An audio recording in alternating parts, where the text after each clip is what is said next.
Highway का वो अनसुना रहस्य जो मैं आज आपको बताने वाला हूँ, ये सब मेरे साथ खुद हुआ। तब मुझे पता चला कि हाँ, हाईवे कितना अनसेफ होता है। तो हम सारे भाई थे, मनाली से वापस आ रहे थे। हमारे पास हमारी खुद की कार थी। मैं था, मेरी बुआ का लड़का था, मेरे चाचा का लड़का था, दो मेरी बुआ के लड़के थे, एक मेरे चाचा का लड़का था। हम चार लोग थे और हम चारों आ रहे थे। जैसे ही हम रात में निकले वहां से वापस, 2 दिन हमने एंजॉय किया था, 2 दिन बाद हम वहां से निकले। तो हम हाईवे पर चल रहे थे, तो मेरा जो जीपीएस था उसने सिग्नल लॉस कर दिया था। और जो बाकी थे, मेरे चाचा के लड़के और बुआ के लड़के, वो पीछे सो रहे थे पीछे वाली सीट पर। और साइड वाली सीट पर, जो साइड वाली सीट थी, उस पर मेरे चाचा का लड़का सो रहा था। मैं अकेला ही कार चलाए जा रहा था, कार चलाए जा रहा था। काफी रात हो चुकी थी, रात के ऐसे 11 करीब बज रहे थे। मुझे लगा कि यार काफी ज्यादा रात हो चुकी है, और जो जीपीएस का सिग्नल था वो मुझे काफी दूर ला चुका था, क्योंकि वो सिग्नल लॉस हो गया था और मैं रॉन्ग वे जा चलते चलते मैं काफी दूर आ चुका था। रात के 11 कुछ बज रहे थे और हाईवे पर मुझे काफी ज्यादा डर भी लग रहा था। तो मैंने एक शॉर्टकट लेना चाहा, क्योंकि वो हाईवे को मिला रहा था। मैंने कहा चलो इस शॉर्टकट से निकल जाता हूँ। जैसे ही मैं शॉर्टकट पर मैंने टर्न लिया, जो मेरे साथ हुआ वो आज ही मेरी दिल दहला देता है। हुआ कुछ इस प्रकार, जैसे ही मैंने शॉर्टकट से लिया, हम चलने लगे, हमारी गाड़ी चलने लगी, तो दीपांशु की थोड़ी सी आंखें खुल गई। वो कहता है मुझसे, जो मेरे चाचा जी का लड़का है, कि अरे हेमंत भैया किधर जा रहे हो? मैंने कहा अरे ये शॉर्टकट है, इधर से निकल लेते हैं। उसने कहा ठीक है भैया। उस समय हमारा जीपीएस काम करने लगा था। तो मैंने कहा चलो इस शॉर्टकट, सीधा रास्ता था। हम चले जा रहे चले जा रहे चले जा रहे। फिर मेरे जीपीएस ने फिर से सिग्नल लॉस कर दिया और मैं कंफ्यूज हो गया कि अब जाना किधर है। मैंने कहा चलो चलते जाते हैं, क्योंकि जो हमें रोड थी वो काफी दूर थी। मैंने कहा यहाँ रोकना सेफ नहीं है, वो थोड़ा जंगली एरिया था, कुछ गांव पड़ रहे थे बीच में, कस्बे जैसे गांव। और वो भी काफी डरावने थे। रात के 12 बज रहे थे और मैं पूरी तरह से डर चुका था। फिर जो मेरे साथ हुआ वो दहला देता है। मैंने दीपांशु से कहा तू भी सो जा, क्या जग रहा है तू? ये सब सो रहे हैं, तू भी आराम कर ले। दीपांशु ने कहा ठीक है भैया, मैं भी आराम कर लेता हूँ। वो लेट गया।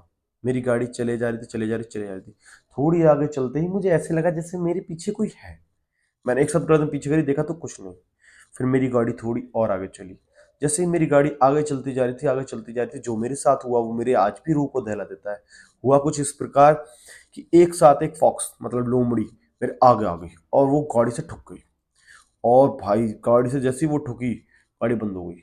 सारे लोग घर गए, घबरा गए और उठ गए एक साथ। कहते अरे क्या हुआ? हम भाई क्या हुआ?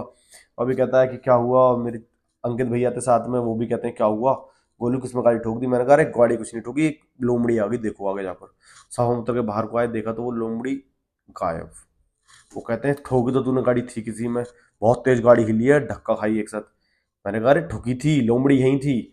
वो लोग मेरी बात पे यकीन करते नहीं है। दीपांशु कहता है भैया पक्का यहीं थी? मैंने कहा हाँ यहीं थी लोमड़ी यार, मैं क्या मजाक करूंगा। उसके बाद जो स्टार्ट हुआ वो डहला देने वाला था। हुआ कुछ इस प्रकार कि मेरी रूह कांप चुकी थी, क्योंकि रात के काफी बज रहे थे और मैंने अपनी आंखों से उस लोमड़ी को आते हुए देखा था, जो मेरी गाड़ी से ठुकी थी। ना गाड़ी में कोई बम्पर का मतलब ठुकने का निशान, ना कोई निशान। मैं डर चुका था। मैं इन लोगों से कहूँ तो कहूँ क्या? मेरी खुद समझ में नहीं आ रहा था कि ऐसा हो क्या रहा है।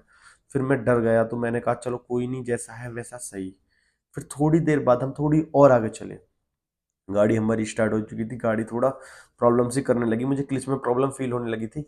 हाँ, वो जो रोड था हाईवे, वो काफी ज्यादा दूर था और कस्बे वाला रास्ता था, वो काफी भयंकर रास्ता था। सिंगल साइड रोड थी, गाड़ी चले जा रही है, एक तरफ से चले जा रही है, आगे से कोई सपोर्ट नहीं, गाड़ी चले जा रही है चले जा रही है। मैं घबरा रहा था।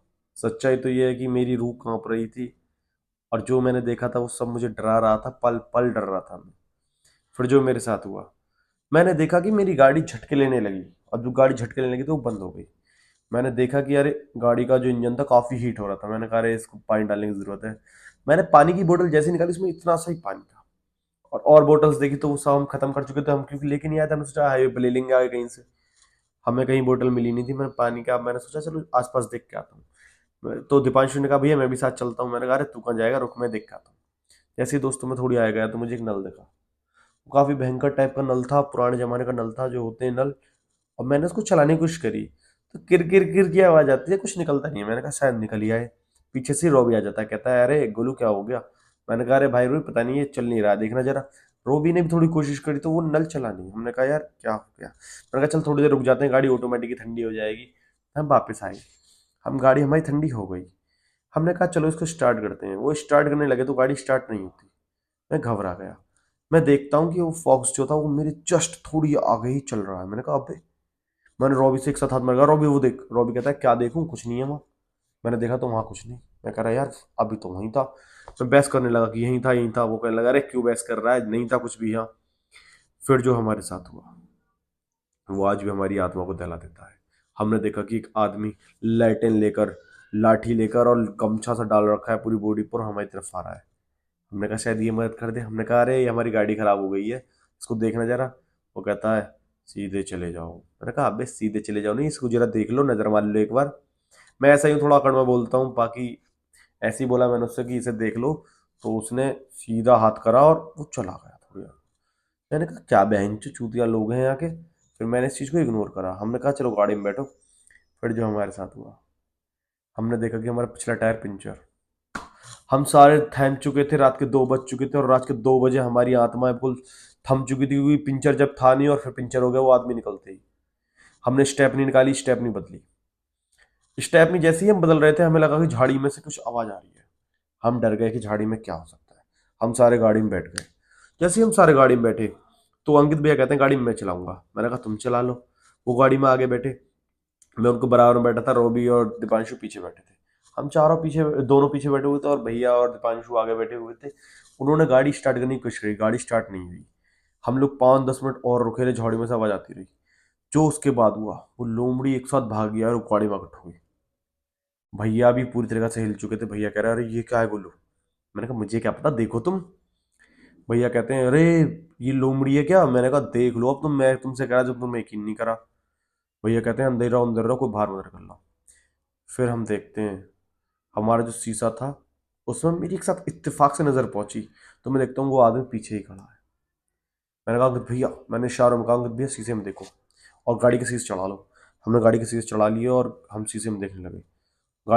गर्मी का समय था और गर्मी के समय पर गर्मी लग रही थी, इसलिए हमने थोड़े शीशे डाउन कर रखे थे, लेकिन हमने फिर शीशे चढ़ा लिए क्योंकि गाड़ी स्टार्ट नहीं हो रही थी। फिर जो हमारे साथ हुआ, भैया वो हमारे पास आता जाता, भैया कहते हैं अरे ये गोलू हमारे पास आ रहा है, गाड़ी स्टार्ट करो गाड़ी स्टार्ट करो। हमने गाड़ी स्टार्ट करी और साला इत्तेफाक से गाड़ी स्टार्ट हो गई। भैया ने फुल रेस देके भाई गाड़ी भगा दी वहां से। गाड़ी हमारी भागती गई भागती गई भागती गई। हमने जो आगे चल के देखा कि 3 बच्चे खेल रहे हैं। हमने कहा रात में 3 बजे बच्चे खेल रहे हैं। हम और ज्यादा डर गए। भैया ने कहा इनकी तरफ देखना मत, देखना मत। हमने उनकी तरफ नहीं देखा। थोड़ी आगे पहुंचे, हमने देखा एक खराब गाड़ी खड़ी है और 2 आदमी ऐसे करके इशारे दे रहे हैं कि रुक जाओ रुक जाओ। भैया ने कहा इतनी रात में कोई गाड़ी खराब नहीं होती, भगाओ गाड़ी को। भैया गाड़ी गाड़ी को भगाए जा रहे भगाए जा रहे। मैं भैया को सपोर्ट कर रहा, भैया और तेज और तेज। और भाई उसके बाद जो हुआ वो दहला देने वाला था। एक बहुत गहरा गड्ढा आया, हमारी गाड़ी ऐसे गई और उछल के बंद। गाड़ी गाड़ी जैसी बंद हुई हमें लगा बहन चो गाड़ी बोल गई। गाड़ी बोली नहीं थी, पर जो हुआ उसके बाद वो हमारी आज भी रुका पा देता है। हम देखते हैं कि वो आदमी तब भी हमारे पीछे था। मैंने कहा शायद धक्का देके स्टार्ट हो। मैं बड़ी जल्दी उतरा। मैंने कहा रू भी जल्दी दिया और दीपांशु सिंह का वो भी आया। हम थोड़ा सा धक्का दिया और अब गाड़ी हमारी स्टार्ट।